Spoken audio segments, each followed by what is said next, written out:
अस्सलाम वालेकुम। अच्छा हाणे परसेंटेज जी जेको आहे सो असां तेसिताईं जान न छॾींदासीं जेसिताईं असांखे हिन ते फुल ग्रिप न अची वञे। हाणे तव्हांखे जेके प्रैक्टिस क्वेश्चन ॾिना इन्हनि में कुझु जेको आहे सो स्टूडेंट्स खे टफ लॻनि पिया। हाणे अचो त उन्हनि खे सॉल्व कयूं था, मिसाल वठूं था पिया। हाणे हे आहे ॿियो नंबर, जंहिंमें हिकिड़ो दुकानदार आहे उहो 10 रुपया फ़ी डबल रोटी जे हिसाब सां 25 डबल रोटियूं ख़रीद करे थो ऐं 13 डबल रोटियूं जेको आहे सो 13 रुपया फ़ी डबल रोटी जे हिसाब सां विकिणे थो ऐं 7 जेके आहिनि सो ख़राबु थियूं थी वञनि। हाणे इन जे करे स्टूडेंट्स खे कन्फ्यूजन हुई, पर उन खां अॻु में थोरो वार्मअप करण जे लाइ जेको आसान वारो आहे थोरो उहो करे वठूं। मिसाल हे टियों नंबर ते हिकु शख़्स 60 रुपया फ़ी दर्जन पेंसिलूं ख़रीद करे थो, 70 रुपया विकिणे थो। ठीकु आहे। हाणे सिंपल आहे 60 रुपीज़ पर डज़न इहा इन जी क़ीमत आहे। अच्छा जॾहिं बि हुजे न इन टाइप जा क्वेश्चन उनखे तव्हां प्रैक्टिकल थी करे सोचींदा कयो, यानी तव्हां पाण वञो था पिया हिकिड़ो डज़न आहे 12 पेंसिलुनि जो ठहियलु हूंदो आहे न, उनखे डज़न चइबो आहे, जंहिंमें 12 पेंसिलियूं हुजनि, उहो तव्हां 60 में वठी था अचो ऐं 70 रुपए में विकिणो था। हे यानी कि तव्हांजी कॉस्ट प्राइस आहे ऐं हे छा आहे तव्हांजी सेलिंग प्राइस आहे। सिंपल 60 रुपए में हिकिड़ी शइ 70 वठी करे 70 में विकिणंदो त तव्हांजो प्रॉफिट घणो थींदो पर यूनिट या पर डज़न तव्हांजो प्रॉफिट थींदो 10 रुपीज़। हाणे इहो जेको आहे सो असां percentage is equal to part upon total into 100। ठीकु आहे। हाणे परसेंटेज त असांखे फाइंड करणी आहे न, प्रॉफिट परसेंटेज। हाणे टोटल असां कहिड़ो खणंदासीं 70 या 60? तव्हांखे सम्झायो आहे त 70 कूड़ी रक़म आहे, असल तव्हांजी जेब में जेके रक़म वई या पैसा विया उहे हुआ 60। सो असां टोटल में 60 रखंदासीं, पार्ट में असांजो जेको प्रॉफिट थियो हुयो, छो जो प्रॉफिट परसेंटेज चवनि था न। ठीकु आहे। Multiplied by 100। हाणे अॻिते सिंपल तरीक़ो आहे 0 हिन सां कटे छॾियो, बि तव्हांजी मर्ज़ी हिननि सां कटियो। हाणे 1 ज़रबिया जेको आहे सो 100 साॻियो 100 अची वेंदो, हेठां 6 ॿई ॿधी आहिनि, ॿिनि जो खोड़ो हिन ते 3 दफ़ा ऐं हिन ते घणा दफ़ा वेंदो, 50 दफ़ो वेंदो। हाणे ॾिसो 50 अपॉन 3 आहे। हाणे परसेंटेज जेको आहे सो तक़रीबन तव्हां 10 में कढंदा हो। हाणे डायरेक्ट जवाबु नथो वञे, यानी कि सिधो जवाबु न ईंदो, सो असां हिन खे हीअं कंदासीं, 3 जो खोड़ो हिन ते घणा दफ़ा वेंदो, 1 दफ़ो, 1 ट्रिक ऐं ट्रिक 2 बची पवंदा, 0 लाइ ॾींदासीं, 0 ते वेंदो 6 दफ़ा, 6 ट्रिक 18। अॻिते हलाइण जे लाइ 10 ई ॾेई करे 2 बची पवंदा, 0 ॾींदासीं, वरी 6 ट्रिक 18। इन जो मतिलबु आहे 16.6%, यानी हे जेको प्रॉफिट आहे इन ते 16.6%। ईअं खणी चऊं त हर 100 रुपए ते 16 रुपया ऐं 60 पैसा बचत थींदी आहे या 66 पैसा बचत थींदी आहे। ठीकु आहे। हाणे हे तव्हांजो छा थियो, आंसर थियो। हाणे अचो जेको इन में ओ हे हुयो ॿियो नंबर जेको काफ़ी स्टूडेंट खे प्रॉब्लम करे पियो, त 10 रुपए वठी थो अचे, 25 डबल रोटी वरिते। इमेजिन कयो पैकेट ठहियलु हूंदा आहिनि, इहे 25 वठी आयो 10 रुपए जे हिसाब सां ऐं 13 रुपए जे हिसाब सां विकिणे थो, पर 7 डबल रोटियूं उन मां ख़राबु थियूं थी वञनि। हाणे अचो त इहो कीअं थींदो, इहो सिखूं था। अच्छा हाणे अचूं था पंहिंजे टॉपिक ते मोटी, त 10 रुपया फ़ी डबल रोटी जे हिसाब सां। ठीकु आहे।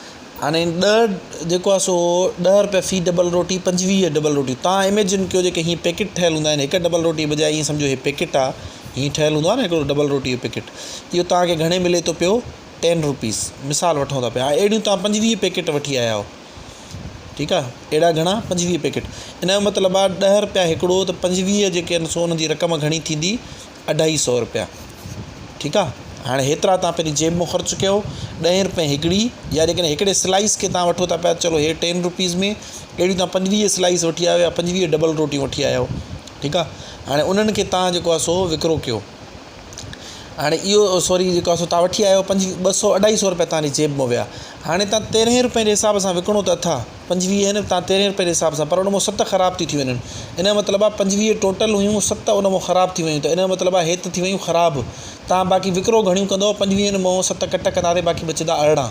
इन जो मतिलबु आहे 18 जेके आहिनि उहे क़ाबिल फ़रोख़्त आहिनि या विकिणण जे क़ाबिल आहिनि, ऐं उहे 18 घणनि रुपयनि ते विकिणो था, 13 ते। हे ॻाल्हि सम्झ में अचेव थी। 25 डबल रोटियूं 10 रुपए जे हिसाब सां विकितियूंसीं। हाणे असां 25 ई न विकिणी सघियूं, छो जो 7 त ख़राबु थी वियूं न, बाक़ी 18 डबल रोटियूं असां विकिणूं था 13 रुपए जे हिसाब सां। हाणे हे ॿई मल्टीप्लाए कंदासीं, जेको जवाबु अचे यानी उहो तव्हांजी रक़म आहे जेके तव्हांखे पैसा मिलिया। ठीकु आहे। हाणे ईअं खणी चओ त सिधी तरीक़े सां जेको आहे सो प्रॉफिट न ॾिनो अथव, अणसिधी तरीक़े सां ॾिनो अथव, तव्हांखे पाण खे कैलकुलेट करिणो आहे। हाणे 18 ज़रबिया 13 करे ॾिसंदासीं घणो थो अचे जवाबु, 8 ट्रिक 24, 2 मथे विया, 1 ट्रिक ऐं ट्रिक 3 ऐं 2 5, 3 जी ज़रब थी वई। हाणे 1 जी ज़रब आहे त असांखे ख़बर आहे, हे 1 8 ऐं 8 ऐं 1 1 ऐं 1, हे 4, हे 5 ऐं 8 घणा थी वेंदा, 13, 1 मथे वियो, हे 234 रुपया।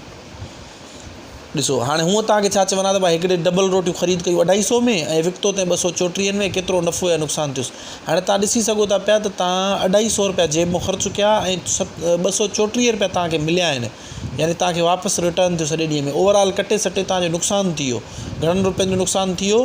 तव्हां हिन मूं हे कट कंदो, तव्हां ईअं ई अंदाज़ो हणी सघो था पिया त 6 रुपया हितां 40 ऐं 10 ॿिया मथां, यानी हिन मतिलबु आहे टोटल 16 रुपयनि जो छा थी वियो, लॉस। हाणे प्रॉफिट हुजे हा त प्रॉफिट परसेंटेज निकिरंदी आहे, लॉस आहे त लॉस। हाणे प्रॉफिट ऐं लॉस में फ़र्क़ु छा आहे, पहिरियों तव्हांखे मां उहो सम्झायां, पोइ हिन ते चवंदा पिया त प्रॉफिट परसेंटेज ऐं लॉस परसेंटेज में फ़र्क़ु छा हूंदो आहे। मिसाल मां हिकिड़ी जेको आहे सो घड़ी वठी आयुमि 1200 रुपए में, ठीकु आहे। मां वियुमि पाड़े में, कंहिं दोस्त पुछो घणे जी आहे, मां चयो यार 1500 जी आहे, उनखे 1500 में विकिणी छॾियुमि। त हाणे हिन कंडीशन में मुंहिंजो छा थींदो, प्रॉफिट थींदो, ज़ाहिरी ॻाल्हि आहे। 300 रुपया मूंखे छा थी विया, वाधारा मिली विया। पर जेकॾहिं मां अचां थो यार उहो मूंखे नथी वणे, ऐं थींदो आहे न मोबाइल केतिरा दफ़ा माण्हू वठी ईंदो आहे, न वणंदी आहे कंहिंखे, थोरो घटि पैसनि में ॾेई छॾींदो आहे। हाणे मूंखे न पई वणे, मूंखे कंहिं दोस्त पुछियो यार घणे जी आहे, मां चयो यार 1200 में वठी आयो आहियां, मां ईमानदार माण्हू हुयुमि, सिधो ॿुधायोमांसि तोखे मां 1000 रुपए में ॾींदुमि, उनखे मां 1000 में ॾिनो। त इन जो मतिलबु आहे 200 रुपए जो मूंखे छा थी वियो, लॉस थी वियो।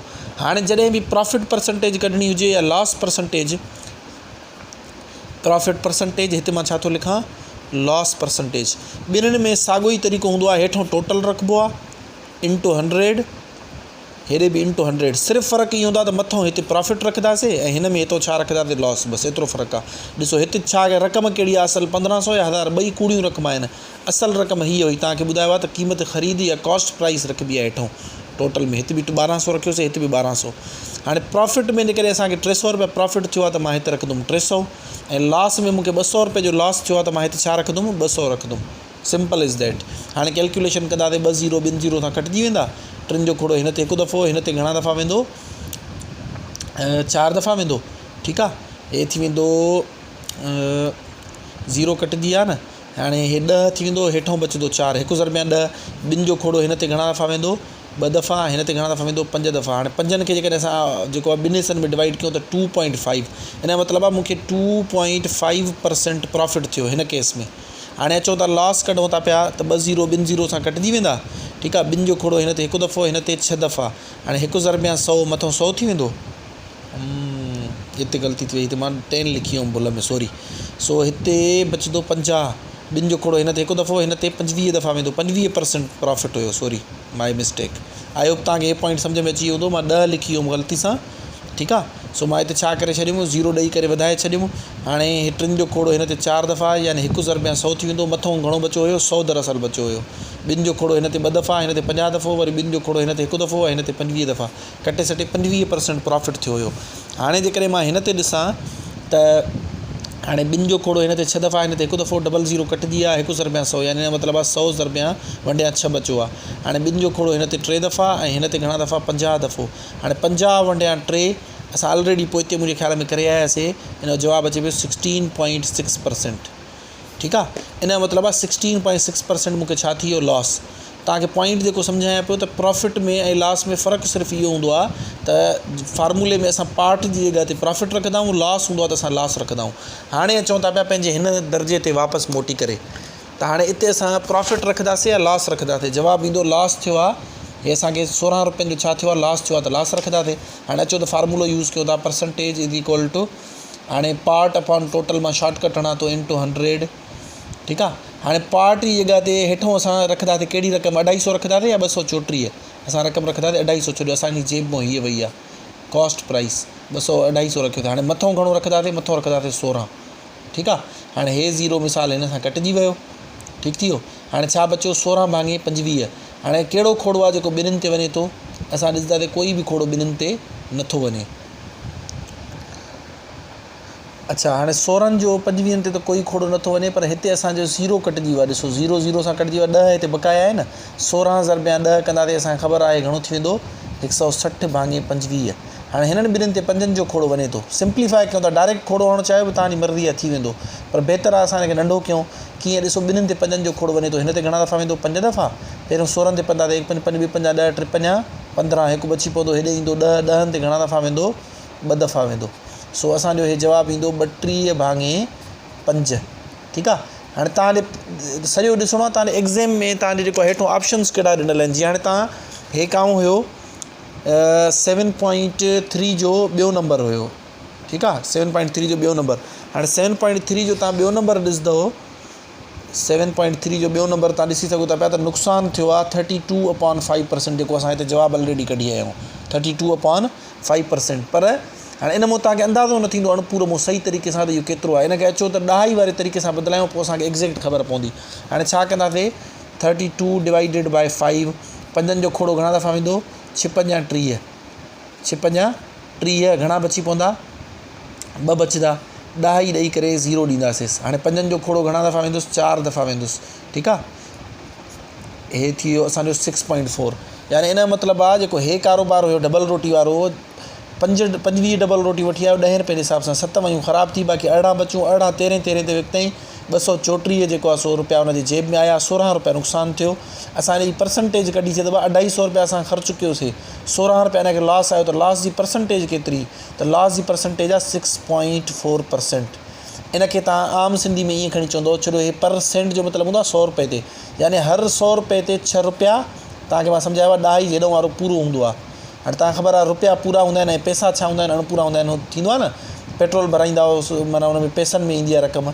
6 रुपया 40 पैसा, ठीकु आहे, 6 रुपया 40 पैसा असांखे हर 100 रुपए ते नुक़सानु पवंदो। जेकॾहिं असां मिसाल 200 रुपए जी सेल कंदासीं त असांखे 12 रुपया 80 पैसा नुक़सानु पवंदो, ठीकु आहे। जेकॾहिं असां सेल वधाईंदासीं, जेकॾहिं मिसाल आहे 500 जी सेल कंदासीं त उन असांजो मल्टीप्लाई थी वेंदो, असांखे यानी कि 30 रुपया अञा कुझु पैसा असांखे नुक़सानु पवंदो।